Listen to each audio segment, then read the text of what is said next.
বিসমিল্লাহির রহমানির রহিম। শ্রদ্ধেয় সভাপতি, প্রিয় মহাসচিব, জাতীয় পার্টির কেন্দ্রীয় কমিটির শ্রদ্ধেয় সদস্যবৃন্দ, গাজীপুর জেলা আহ্বায়ক কমিটির আহ্বায়ক এবং সদস্য সচিব সহ গাজীপুর জেলা আহ্বায়ক কমিটির অন্যান্য সদস্যবৃন্দ এবং গাজীপুরের বিভিন্ন স্থান থেকে আগত, জেলার বিভিন্ন স্থান থেকে আগত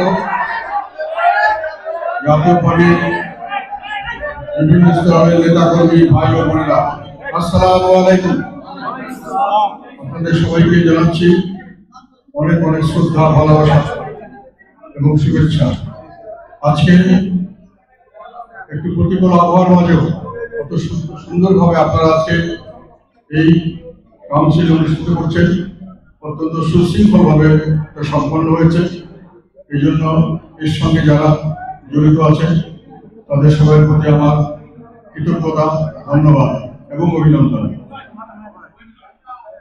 সামনের দিকে আমরা গাজীপুরের জন্য একটি এই কাউন্সিলের মাধ্যমে নেতৃত্ব ঠিক করে দেব আপনাদের মতামতের ভিত্তিতে। সেই নেতাদের প্রতিও আমি অভিনন্দন জানাচ্ছি। আমাদের এখানে কয়েকটি বিষয় আমি আলাপ করতে চাই। আমার বক্তৃতার সময় দয়া করে স্লোগান দেবেন না।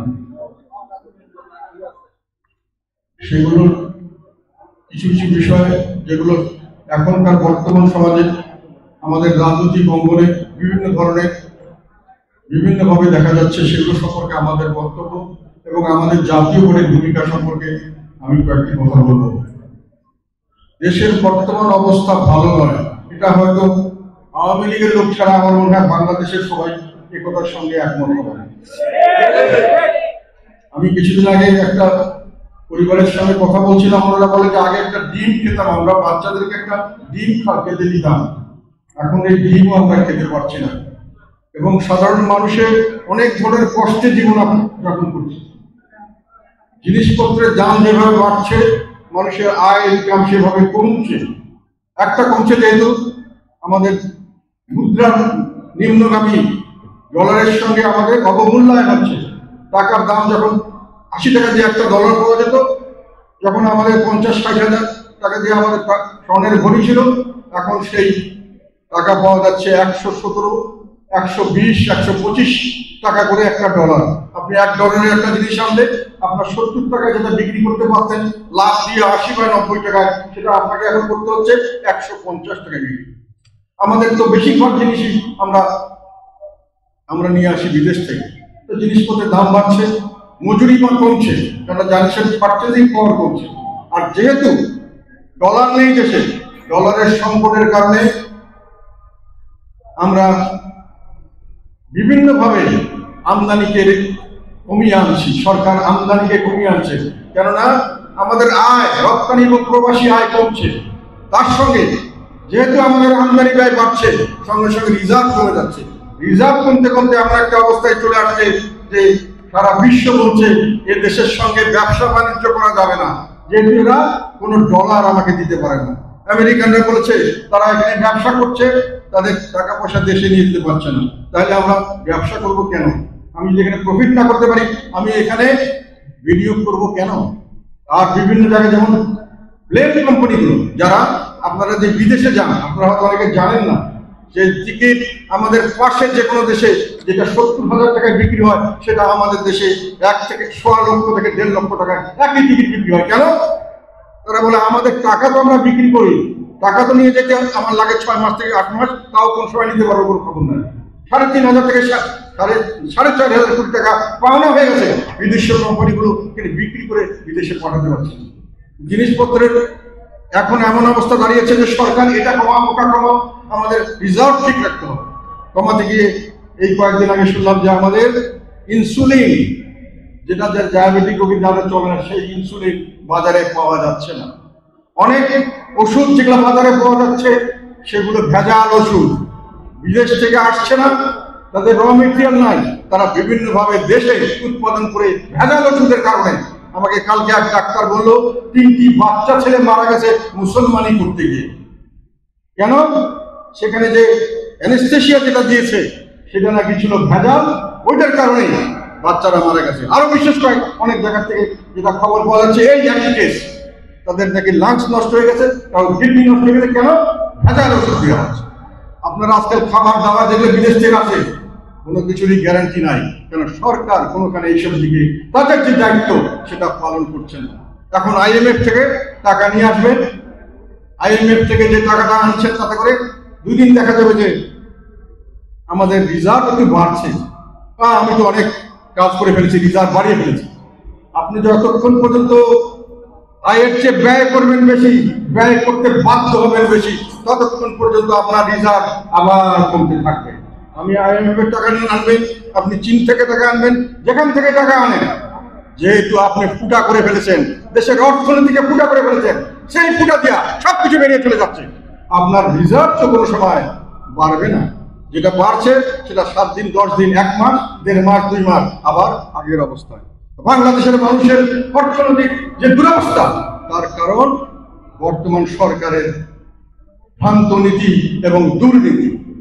বর্তমান সমাজে সাধারণভাবে আপনি একটু আগে ইলেকট্রিসিটি চলে গেল, একটু আগে দেখেন গ্যাসের জন্য লাইন। আমি গত সংসদে বলেছিলাম গ্যাস এবং বিদ্যুতের বেহাল আদা সম্পূর্ণ দায়িত্ব হলো সরকারের, এবং সরকার এটা না বুঝে হোক বুঝে হোক তাহলে দুর্নীতির কারণে এটা করা হয়েছে। লক্ষ লক্ষ কোটি টাকা, হাজার হাজার কোটি টাকা বিদেশে পাচার হয়ে গেছে এই দুর্নীতির, এই গ্যাস এবং বিদ্যুৎ খাতের মাধ্যমে। এগুলো প্রমাণ সহ আমি দেখেছিলাম, পেপারও লিখেছি। কিন্তু সরকারকে বললেই আমাদেরকে নানান ধরনের কথা বলা হয়, আমাদের বিদ্যুৎ কেটে দেওয়া হয়। 2010 সালে যে আইন করেছিল দায় মুক্তি আইন, সেখানে কোনো টেন্ডার দরকার নাই, কাউকে কোনো জিজ্ঞাসা করতে হবে না, আপনাকে ডেকে নিয়ে আপনাকে যে কোনো দামে যে কোনো কাজ করতে হবে, এবং তার খরচগুলি সরকার নিজে যে কোনো ভাবে পূরণ করবে, সেই ধরনের এগ্রিমেন্ট করা হয়। এই এগ্রিমেন্ট গুলো কি দুর্নীতি ছাড়া এমনি হতে পারে? আপনি একজন লোককে ডেকে বললেন তোমাকে এটা দিব, তোমার টাকা পয়সা সব দিব, তুমি যা ইচ্ছা তা করো, আমাদের কোনো আপত্তি নাই। এরকম করে আপনি হাজার হাজার লক্ষ লক্ষ কোটি টাকা বিদেশি টাকায় ডলারে পেমেন্ট করা হয়েছে, তারা ডলার নিয়ে চলে গেছে এবং তারা বিদেশে গিয়া বিলিয়নিয়ার হয়েছে, বিলিয়নিয়ার। তারা বিদেশে বিভিন্ন জায়গায় বড় লোকদের তালিকায় নাম উঠিয়েছে। এটা কি বাংলাদেশের জন্য গৌরবের বিষয়? কিন্তু কাজের কাজ কি হয়েছে? আজকে 2010 থেকে 2024 এসে আমরা দেখতে 26 পর্যন্ত ওই দায় মুক্তি, দায় মুক্তি। আগে আমরা শুনতাম আওয়ামী লীগ দায় মুক্তি চায় না, বঙ্গবন্ধু হত্যাকাণ্ডের জন্য ইনডেমনিটি দিয়েছে, এটা নিয়ে তারা বিরাট ফাইট করছে। এখন কিন্তু দায় মুক্তিতে আওয়ামী লীগ চ্যাম্পিয়ন। বিদ্যুৎ খাতে দায় মুক্তি, জ্বালানি খাতে দায় মুক্তি, যার কারণে লক্ষ লক্ষ টাকা পাওয়া এবং দেশে আজকে রিজার্ভ হবে, যার কারণে আমাদের গাড়ি ঘোড়া চলতে পারে না, যার কারণে আমাদের চুলা চলে না, যার কারণে আমাদের ইলেকট্রিসিটি থাকে না, গ্যাস থাকে না, হসপিটালে থাকে না। এই দায় মুক্তির কারণে আবার নতুন ভাবে দায় মুক্তি দেওয়া হচ্ছে। একটি অফশোর ব্যাংকিং করা হয়েছে, যারা এর থেকে টাকা পয়সা নিয়ে গেছেন বিদেশে, পাচার করেছেন, সব টাকা পয়সা আপনি এখন অফশোর যদি ব্যাংকে আনেন, কোনো কথা জিজ্ঞাসা করা হবে না আপনি চুরি করেছেন না ডাকাতি করেছেন না মানুষ খুন করেছেন, কোনো দরকার নাই, টাকা আমার এখানে নিয়ে আসুন। এটা দিয়ে কি রিজার্ভ হবে? আমি অনেক যারা এখানকার এক্সপার্ট তাদের সঙ্গে আলাপ করেছি, বলে এইটা কোনদিন রিজার্ভ করা যায় না, যে টাকা এখন আসবে কালকে আবার চলে যাবে, সেটা কিভাবে রিজার্ভ হবে, সেটা কিভাবে বিদেশিরা গ্রহণ করবে?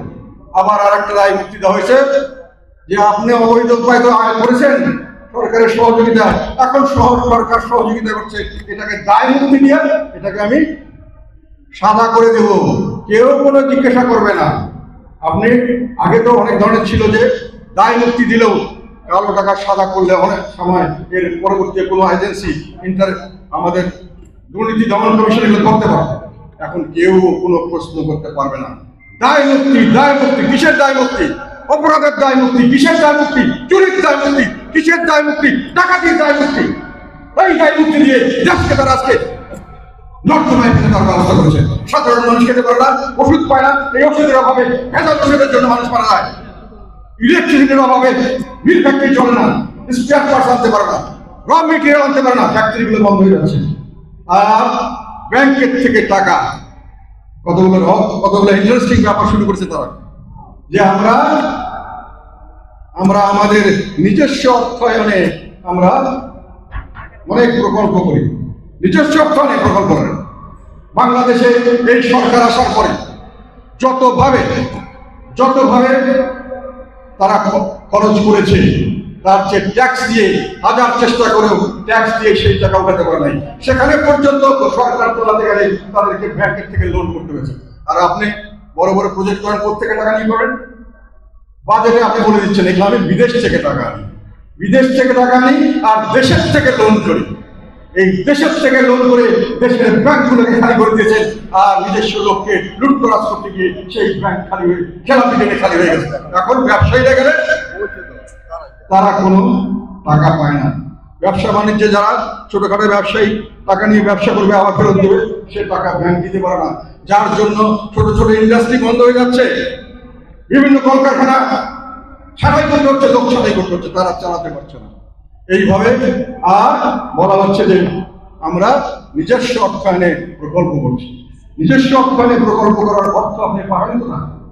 আপনি তো নিজে যেটা রাজস্ব আয় করেন সেই রাজস্ব আয় দিয়ে আপনার সংসার করেন। আমরা আগে শুনতাম বিদ্যুতের 12 মাসে 13 পার্বণ, এখন 12 মাসে 1300 পার্বণ। আওয়ামী লীগের প্রত্যেক দিনই একটা দিবস, শোক দিবস, আনন্দ দিবস, এই দিবস সেই দিবস, উদ্বোধন দিবস, সব উদ্বোধন দিবস, সম্পূর্ণ দিবস, আটা দিবস, কাঁদা দিবস, সব দিবস। আর সেই দিবসে লক্ষ লক্ষ হাজার হাজার কোটি টাকা অপচয়। সেই করে দেশকে আজকে নিয়ে আসছেন কোথায়? এখন কি স্বপ্ন দেখান? আমরা অভিনন্দন জানাই, পদ্মা ব্রিজ আমরা সবাই চেয়েছিলাম। আমাদের নেতা আলাদ হোসেন মাহমুদের সাথ যখন যমুনা ব্রিজের কাজ করেন তখনই পদ্মা ব্রিজের জন্য প্রজেক্ট নেওয়া হয়েছিল। এটা হলো আমি যেটা বলছি, এটা হলো ডকুমেন্টারি প্রুফ আছে। এরশাদ সাহেব পদ্মা ব্রিজ করতে চেয়েছিলেন, ঠিক আছে, আপনারা করেছেন, আমরা অভিনন্দন জানাই। কিন্তু নিজের অর্থায়নে যদি বলেন তাহলে পদ্মা ব্রিজ নয়, বাংলাদেশের সকল ব্রিজেই সকল কিছুই নিজের সরকারে হয়েছে, শুধু পদ্মা ব্রিজ নয়। যেহেতু সকলগুলোই আমরা লোন নিয়ে করেছি, দেশি এবং বিদেশি লোন। বিদেশি লোনগুলো যেটা আমরা নিয়েছি, পদ্মা ব্রিজ সরাসরি দিতে চেয়েছিল ওয়ার্ল্ড ব্যাংক। আমরা ওয়ার্ল্ড ব্যাংকের কন্ডিশন মানতে পারিনি, নিতে পারিনি। তারা দিতে ছিল 1% সুদে, আমরা নিতে চাইনি, আমরা তাদেরকে বাদ দিয়েছি। কিন্তু কি করেছি? আমরা বাজেট সহায়তা হিসাবে অন্যান্য জায়গা থেকে এর চেয়ে অনেক বেশি সুদ দিয়ে সেই টাকা নিয়ে এসেছে, নিয়ে আমরা পদ্মা ব্রিজ সম্পূর্ণ করেছি। যেখানে 1% সুদে এবং সেখানে হয়তো প্রথম 10 বছর কোনো সুদই দিতে হতো না, সেই জায়গায় আমরা অন্যখান থেকে নিয়ে এখন সরকার লোনগুলো নিয়েছে। আপনারা একটা কথা খেয়াল রাখবেন, সরকার রাজস্ব থেকে যা আয় করে সেটা সরকার নেয়, তারপরে সরকারের খাতা জমা হয়। যেটা বিদেশ থেকে লোন আছে সরকার, এটাও সরকারের খাতা জমা হয়। দেশের থেকে লোন নিয়ে সরকারের খাতা জমা হয়, এগুলো সরকার পরিচালনা ব্যয় করে, এগুলো সরকার প্রজেক্টে দেয়, বিভিন্নভাবে খরচ করে, সরকার খরচ করে। সেই সরকার আমাদেরকে এখন 1% যদি পদ্মা সেতুর মিনিস্ট্রিতে একটা ফান্ড দিয়েছেন, কিন্তু নিজেরা নিয়েছেন 6 থেকে 10% অথবা আরো বেশি। সেই লোন তারা দিয়েছেন, কিন্তু এই টাকা তো আমাকে দিতে হবে। আর নিজস্ব অর্থায়নে তো সব প্রজেক্টই নিজস্ব অর্থায়ন, আর কোন প্রজেক্টে নিজস্ব অর্থায়ন নয় যদি আমি বিদেশি ঋণ এবং ব্যাংকের ঋণ না নিই। একটা প্রজেক্টে বাংলাদেশে করার মতো অবস্থান নেই, মেগা প্রজেক্ট দূরের কথা। কাজেই পদ্মা ব্রিজ আপনার নিজস্ব অর্থায়নে করেছেন, আমি অভিনন্দন জানাই। আমরা সব প্রজেক্টই আপনি নিজস্ব অর্থায়ন করেছেন, নিজস্ব নয়, বাংলাদেশের গরিব জনগণের রক্তের অর্থ, সেই অর্থ দিয়ে বলেছেন। সেই অর্থ সমান আগে বাংলাদেশের মানুষকে শোধ করতে হবে। আগামী 50 থেকে 100 বছর বাংলাদেশের মানুষেরা শোধ করবে। আপনাদের নিজস্ব আওয়ামী লীগের ফান্ড থেকে নয়, মন্ত্রী প্রধানমন্ত্রী ফান্ড থেকে নয়, তাদের নিজস্ব ব্যক্তিগত সম্পদ থেকে নয়। গরিব মানুষের রক্ত বিক্রি করা পয়সা থেকে আপনারা এই ফান্ড তৈরি করেছেন, এবং এই ফান্ডের জন্য যে লোন নিয়েছেন, এখন বিদেশিরা লোনও দিতে চাচ্ছে। লোন দিতে চায় না কেন? পরিশোধ করতে পারবে না, এই জন্য অনেক বেশি হারে সুদ দিতে হয়। এখন বিভিন্ন জায়গায় ধর্ণা দেওয়া হচ্ছে চালানোর জন্য। অনেক কথা অনেক সময় আমরা শুনি। কয়েকদিন আগে সংসদে আমরা আশ্রয়ন প্রকল্পের কথা শুনলাম। আমরা অভিনন্দন জানাই, গরিব মানুষকে জমি দেওয়া, বাড়ি করে দেওয়া অত্যন্ত ভালো কাজ, এটা আমরা সমর্থন করি। কিন্তু এটা কোনো নতুন কাজ নয়। আমাদের নেতা আলাদ হোসেন মাহমুদের সাথ গুচ্ছ গ্রহণ করেছিলেন, কথা বলেন। সেখানে উনি মানুষকে, গরিব মানুষের কাছে তারা জমি দেন নাই, বাড়ি বাস্তবায়ন করেন নাই, সব জায়গায় করা শুরু করেছিলেন। উনি যতদিন ছিলেন করেছিলেন। এইটা আর কথা একটা বলি এখানে, সেটা হলো আমার পয়সা দিয়ে করেছে, কারো পয়সা দিয়ে কেউ করে না। সরকারের সমস্ত পয়সা দেয় সাধারণ জনগণ। আমার পয়সা দিয়ে আমার প্রজেক্ট করেছেন, আমার পয়সা দিয়ে করেছেন, আমি পয়সা দিয়েছি, আপনি পয়সা দিয়েছেন, রাস্তার ফকির পয়সা দিয়েছেন, সেই পকেটে দিয়ে আপনি করেছেন। আর একটা কথা আমরা অনেক সময় ভুলে যাই, আমরা যে এখন লোন করেছি, এই লোনের বোঝা বাংলাদেশের প্রতিটি জনগণ, প্রতিটি সন্তান আজকে যে জন্মগ্রহণ করেছে তার ঘরে 1.5 লক্ষ টাকা ঋণের বোঝা চাপানো আছে। ঋণের বোঝা আছে। যে 3 জন বা 4 জনের পরিবারকে একটি ঘর দেওয়া হয়েছে সরকার থেকে, তার 3 জন হলে 4.5 লক্ষ টাকা সরকার তার ঘরে লোন চাপিয়ে দিয়েছে, এবং 4 জন হলে 6 লক্ষ টাকা তাকে লোন করে দেওয়া হবে। সেই লোনের টাকায় বাড়ি দেওয়া হয়েছে, বিনা পয়সা তো সে পায়নি। সেই লোন তাকে শোধ করতে হবে, সরাসরি না হলেও সাধারণভাবে এই টাকার একদিন শোধ করে আসতে হবে। কাজেই আমি যেটা বলতে চাই, গুচ্ছ গ্রামের সময় যেটা দেওয়া হয়েছে কোনো লোন তার ঘরে দেওয়া হয়নি, প্রজন্মের হাতে লোন দেওয়া হয়েছে। আর একটি কথা অনেক সময় বলা হয়, কোভিড-19 সরকার বিনা পয়সায় আমাদেরকে টিকা দিয়েছে।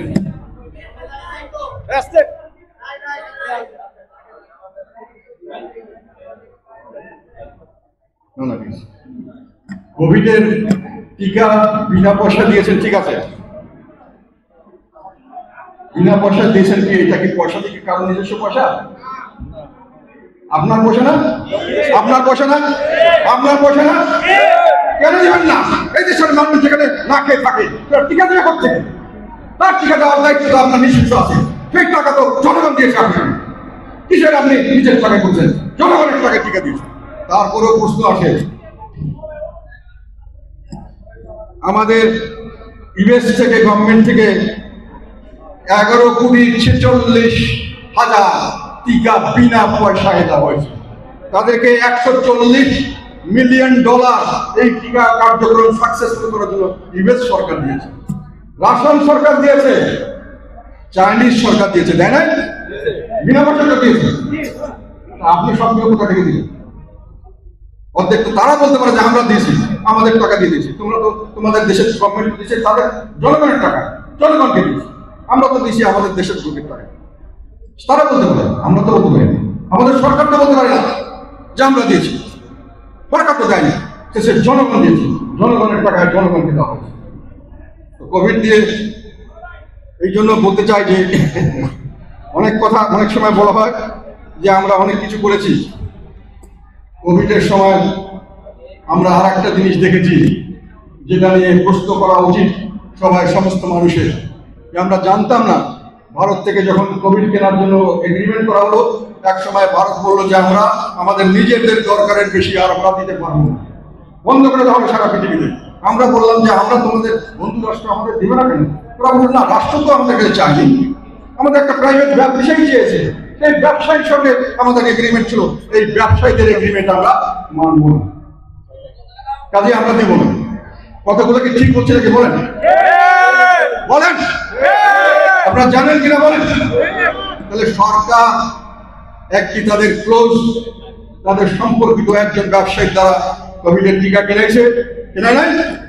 কত টাকায় কিনেছে এবং কত টাকায় সরকারের খাতা থেকে এটাকে দেওয়া হয়েছে, সরকার কত টাকা তাকে পেমেন্ট করছে, কত টাকা প্রফিট করেছে, এটা কি আপনারা কেউ জানেন? দেশবাসী কেউ জানে? এটা তো জানার অধিকার আমাদের সবার আছে, আছে না? আছে। এখন এগুলো কথা বললে তো আমি দেশদ্রোহী হয়ে যেতে পারি নাকি? দুর্নীতি বিরোধী অভিযানের কথা যখন আমরা বলি, যখন আমরা বিদ্যুতের কথা বলি তখন বলে আপনাদের বাড়িতে বিদ্যুৎ বন্ধ করে দেবো, আর যখন বলে দুর্নীতি বিরোধী অভিযানের কথা তখন বলে যে দুর্নীতিকে আপনাদেরই ধরবে। বলে না, মানে ব্যবস্থা ধরবে, আমাদেরই ধরবে, দুর্নীতি বাচ্চাদের ধরবে না। আপনাদেরকে একটা কথা পরিষ্কার বলতে চাই, আমার ধারণা যতগুলো দুর্নীতিবাদ নিয়ে আলোচনা হচ্ছে, একটি দুর্নীতিবাদেরও কোনো শাস্তি হবে না। এটাকে আপনাদেরকে আমি আজকে পূর্বাভাস আমার ধারণা থেকে বললাম। এর আগে আমরা দেখছি ক্যাসিনো মামলা কি হয়েছে, কত ধুমধাম এর ধরে তারা কি হয়েছে বলেন? ক্যাসিনোতে কোনো লোককে শাস্তি পেয়েছে? পাইছে কেউ? এগুলো নাটক, নাটক। এখন যেহেতু দায় মুক্তি দেওয়া হয়েছে, কিছু অবৈধ পয়সাকে বৈধ করার জন্য কিছু লোককে ভয় দেখাচ্ছে, টাকা দাও, টাকা দাও, কম মাসে যদি 4-5 কোটি টাকা, তার থেকে কিছু টাকা দাও। সরকার চালানোর টাকা দরকার, হুমকি দেওয়া হচ্ছে। আর ধরবে হলো আমাদের মতো মানুষ, আর রাস্তার মানুষ আপনারা যাবেন, আপনাদের ধরবে, আপনাদের ধরে বলবে দুর্নীতিবাদের দেশ শেষ করে হচ্ছে, এখানে আবার সিধা করে হবে, দুর্নীতি সব উঠে গেল। আসলে দুর্নীতির বট বৃক্ষ এই সরকার পালন করছে, দুর্নীতির বীজ প্রতিদিন বপন করছে। এই জন্য আর একটা কথা আপনাদেরকে বলতে চাই, সবচেয়ে বড় একটা ইন্টারেস্টিং ব্যাপার ইদানিং আমরা লক্ষ্য করছি, সংসদে আমি এগুলো সব কথা বলছি।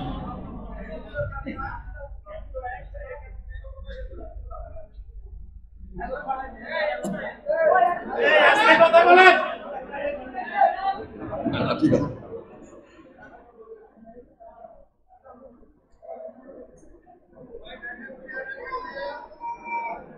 সেটা হলো কোটা সিস্টেম। ইউনিভার্সিটিতে ছাত্ররা আন্দোলন করছে, কোটা সিস্টেমটা হঠাৎ করে উঠিয়ে দেওয়া হয়েছিল। মুক্তিযোদ্ধাদের সম্মান করা উচিত, আমরা সম্মান করতে চাই। তাদের ছেলে পেলে, তাদের পুরো পরের প্রজন্ম, এগুলো খুব একটা নীতির মধ্যে আসে না। সবচেয়ে বড় কথা, আমাদের দেশকে সামনের দিকে এগিয়ে নিয়ে যাওয়ার জন্য এটা বাধা শুরু হতে পারে। এবং সবচেয়ে বড় কথা, আমি সংসদে বলেছি, আপনাদেরকে আবার বলছি, ভালো করে মন দিয়ে শোনেন। বাংলাদেশের যে সংবিধান আছে, এই কোটা সিস্টেম সংবিধানের 29-এর 1, 2, 3 এগুলো যদি পড়েন, সম্পূর্ণ সংবিধান বিরোধী। এটা আমার, এবং মজার কথা হলো বর্তমান সরকার এটা চাচ্ছে, যাচ্ছে যে কোনো ভাবে হোক তারা এটাকে বাস্তবায়ন করার একটা বিশেষ তাদের উদ্দেশ্যে দান করবো।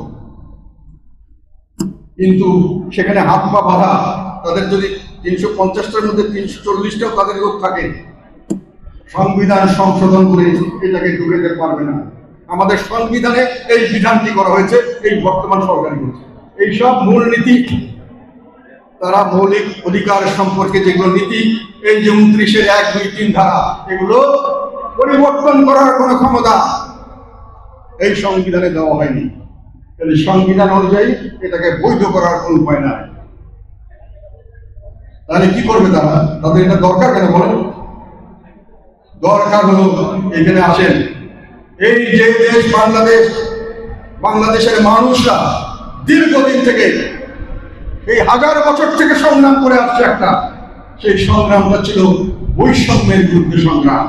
আমাদেরকে বৈষম্য করা হয়, আমাদের মধ্যে ডিভাইড অ্যান্ড রুল করে ব্রিটিশরা বৈষম্য সৃষ্টি করে কিছু লোককে সুবিধা দিয়ে মেজরিটি লোককে, সিংহভাগ লোককে অত্যাচার করেছে, অত্যাচার, নিপীড়ন এবং শোষণ করেছে ব্রিটিশরা।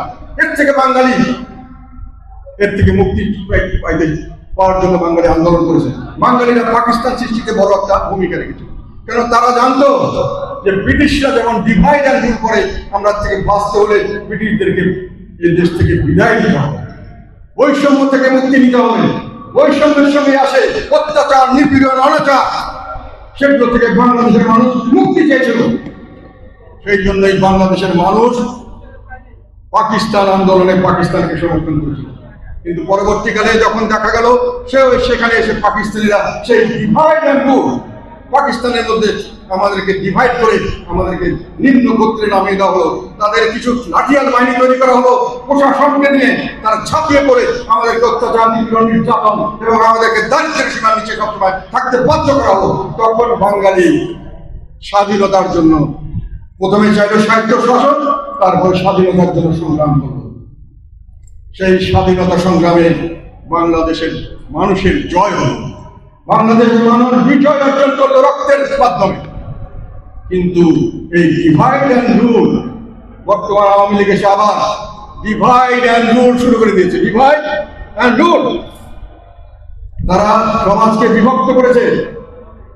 তারা সমাজকে বিভক্ত করেছে একটা শাসক শ্রেণী, তারা এই দেশকে তাদের ব্যক্তিগত এবং পারিবারিক সম্পত্তি মনে করে। তারা আইনের ঊর্ধ্বে শুধু নয়, তারা নিজের পছন্দ মতো আইন তৈরি করে এবং নিজের পছন্দ মতো সেগুলোকে প্রয়োগের ব্যবস্থা করে সাধারণ জনগণের উপর। সেই আইনকে তারা বাস্তবায়ন করে নিজেদের স্বার্থে। এই শাসক শ্রেণী আর একটা ডিভিশন করেছে, তারা হলো পিওর আওয়ামী লীগ।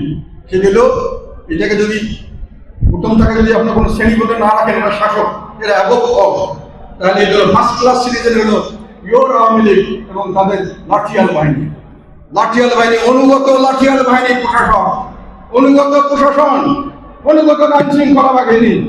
সেখানে লোক ঢুকাতে দরকার, সেখানে তাদের অনুগত মানুষ দরকার। এই যে ব্রিটিশদের মতো যাদেরকে লেলিয়ে দিয়ে সাধারণ জনগণকে শোষণ এবং নিপীড়ন নির্যাতন করবে, এই বৈষম্য সৃষ্টি করার জন্য, এটাকে কার্যকরী করার জন্য তাদের একটা প্রশাসন দরকার। আর দ্বিতীয় শ্রেণী হলো ইমপিওর আওয়ামী লীগ। আওয়ামী লীগের মধ্যে এখন দুইটা ভাগ হচ্ছে না, তাদের সংস্কৃতি প্রশাসন, এটা হলো ভেজাল আওয়ামী লীগ। এইটা হলো একটা ক্লাস। আর তার নিচে যেটা থার্ড ক্লাস সিটিজেন, এটার মধ্যে আমরা সবাই আছি থার্ড ক্লাস সিটিজেন। বাংলাদেশের মধ্যে আমাদের কোনো অধিকার নেই, আমাদের ছেলেমেয়ের কোনো চাকরি হওয়ার দরকার নেই, ব্যবসা বাণিজ্যের দরকার নেই, আমরা বেঁচে থাকার কোনো দরকার নাই। শুধু সাফ করতে হবে শাসক শ্রেণীকে এবং 1 নম্বর যারা সিটিজেন, প্রথম শ্রেণীর সিটিজেন এবং দ্বিতীয় শ্রেণীর সিটিজেনকে সার্ভ করতে হবে। এই সার্ভিসের জন্য যে প্রশাসনিক ক্যাডার দরকার, অত্যন্ত অনুগত প্রশাসনিক ক্যাডার দরকার। সেই অনুগত বলে অনুপযুক্ত মানুষকে যে কোনো মাপকাঠিতে নিয়ে তাদেরকে সেখানে বসিয়ে দিলে তারা সেই কাজটি করতে পারবে। তাদের জন্য এটা দরকার আছে এবং এইটার জন্যই কোনো অ্যাসিস্ট্যান্ট করা হয়েছিল। এখন যদি যেহেতু এটাকে বাধাগ্রস্ত হয়েছে, মানুষ জনগণ ঢুকে দাঁড়িয়েছে এবং সংবিধান সম্মত নয়, সংবিধান পরিবর্তনের বা সংশোধনের কোনো উপায় নাই, সংবিধানে সেই রকম ব্যবস্থা রাখা হয়নি। কাজেই এখন মামলা চলে গেছে। অনেকেই আশঙ্কা করছেন এখন আইন নিয়ন্ত্রণ, আইনের বাস্তবায়ন নিয়ন্ত্রণ কিভাবে হয় সেটি দেখার অপেক্ষা আমরা আছি। অনেকে এই ব্যাপারে আশঙ্কা করছে। আমি আশাবাদী হতে চাই, আমি মনে করতে চাই যে আমাদের দেশের মানুষ এখনো বিবেকশীল, এখনো এই জিনিসগুলিকে দেখবে। আর যারা আন্দোলন করছে তাদেরকে আমি বলতে চাই, বাংলাদেশের এই বিভাজনের বিরুদ্ধে, এই বৈষম্যের বিরুদ্ধে আন্দোলনে আমাদের জাতীয় শহীদ মিনার সমস্ত এইরকম বৈষম্যের বিরুদ্ধে আন্দোলন এবং সংগ্রামের আত্মাহতির প্রতীক। এবং বর্তমানে আওয়ামী লীগ সরকার ব্যবহার করছে, ঘরে ঘরে শহীদ মিনার করছে। ওই শহীদ মিনারে দাঁড়িয়ে বলে বৈষম্যের মুক্তি চাই আমরা, আমরা আওয়ামী লীগের এই বৈষম্য মানি না। ওই বৈষম্যের কাছে ওই শহীদ মিনারে দাঁড়িয়ে আন্দোলনে করছে, ওইটাই সব শহীদ মিনার, ওইটাই হয়েছিল বৈষম্যের বিরুদ্ধে যুদ্ধের শহীদ, বৈষম্যের বিরুদ্ধে আত্মত্যাগের প্রতিষ্ঠিত প্রতীক। আর আমাদের জাতীয় স্মৃতিসৌধ হল বৈষম্যহীন, ন্যায় বিচার ভিত্তিক, নিজস্ব জনগণের নিজস্ব দেশ গড়ার প্রত্যয়। সেখানে গিয়ে শপথ নেন, আমরা নিজেদের একটি দেশ চাই যেখানে বৈষম্য থাকবে না, যেখানে মানুষের ভেদাভেদ থাকবে না, সেখানে মেধার ভিত্তিতে সরকারি হবে, উপযুক্ততার ভিত্তিতে আমাদের দেশ পরিচালিত হবে এবং উপযুক্ততার ভিত্তিতে দেশটা সামনে এগিয়ে যাবে। আমরা ইংরেজদের মতো এখানকার শাসক শ্রেণীর পেট ভরার জন্য, তাদের অন্যায় অবিচারকে মানার জন্য আমরা কোনো রকম সাই দিব না। ঠিক বলছে নাকি বলুন? এখন আপনারা অনেক কথা বলেছেন, সংগঠন শক্তিশালী করতে হবে। সংগঠন শক্তিশালী করবেন কিভাবে? সংগঠন বলেন কিভাবে শক্তিশালী করবেন? সংগঠন শক্তিশালী খালি কর্মী বাহিনী লোকেলে সংগঠন শক্তিশালী হবে না। সংগঠন শক্তিশালীর জন্য আমাদের রাজনীতি দিতে হবে। রাজনীতি যেটা জনগণ যেটা রাজনীতি চায় সেই রাজনীতি দিতে হবে। তখন সংগঠনে ডাকবেন, হাজার হাজার মানুষ আপনার সংগঠনে আসবেন, আপনার অত্যাচার হবে, নিপীড়ন হবে, আপনি সুখে থাকবেন না, আপনি জনগণের জন্য কষ্ট করবেন, তখনই মানুষে আপনার পিছিয়ে দাঁড়াবে, আপনাকে সমর্থন দিবেন আপনার সংগঠন। কাজে ওইটা কথা মনে রাখবেন, সংগঠন হওয়ার জন্য রাজনীতি দরকার। রাজনীতির জন্য আমি একেবারে খুব স্থূলভাবে একটা কথা বলি, সেটা হলো আওয়ামী লীগকে কোনো সময় কোনো ব্যাপারে অনুসরণ করবেন না। আওয়ামী লীগ কোনো অনুসরণযোগ্য কোনো রাজনৈতিক দল নয়। শোষণের জন্য, অত্যাচারের জন্য তারা অনুসরণযোগ্য হতে পারে, মানুষের জনগণের কল্যাণের জন্য আওয়ামী লীগ কোনো অনুসরণযোগ্য দল নয়। তারা এটা করে। আর আওয়ামী লীগের কাছে সে কারণে কোনো ফেভারের জন্য, কোনো কিছু চাওয়ার জন্য যাবেন না, তাহলে জনগণ আপনাকে ঘৃণা করবে। আপনি বলেন আমরা বাঁচতে পারছি, না বাঁচতে পারলে বাঁচবেন না, তাহলে রাজনীতিতে থাকা দরকার। রাজনীতি থাকতে গেলে কষ্ট করতে হয়, কষ্টের জন্য প্রস্তুত থাকতে হয়, তাহলে শুধু জনগণ আপনার পাশে দাঁড়াবে। আপনি বললেন না বলেন বড় কথা নয়, মানুষে দেখতে চায় আপনার ইচ্ছা আছে কিনা, আপনি আমার কথা বলতে চান কিনা, আপনি আপনার জন্য কষ্ট করতে রাজি আছেন কিনা, আপনি আমার জন্য জীবন দিতে রাজি আছেন কিনা। আর যে কোনো সময় যে কোনো বিপদে মানুষের পাশে দাঁড়াবেন, মানুষের পাশে দাঁড়াবেন, এই হলো আমার কথা। যদি পারেন তাহলে জাতীয় পার্টির সামনে এগিয়ে যাবে, আপনারা না পারলে জাতীয় পার্টি এগিয়ে যাবে না, সংগঠন হবে না। এবং যে সংগঠন হবে সেটা হলো অপকর্মের সহায়তার সংগঠন। অপকর্মের সহায়তার সংগঠন করার জন্য কেউ আমরা যারা করতে চাচ্ছি তারা সবাই আল্লাহর বিচারে, শেষ বিচারে সম্মুখীন হতে হবে। দেশের সাধারণ জনগণের রক্ত খেয়ে বড় রকম স্বাস্থ্যবান হওয়া কোনো ভালো স্বাস্থ্যের লক্ষণ নয়। আর কিছু বলবো না।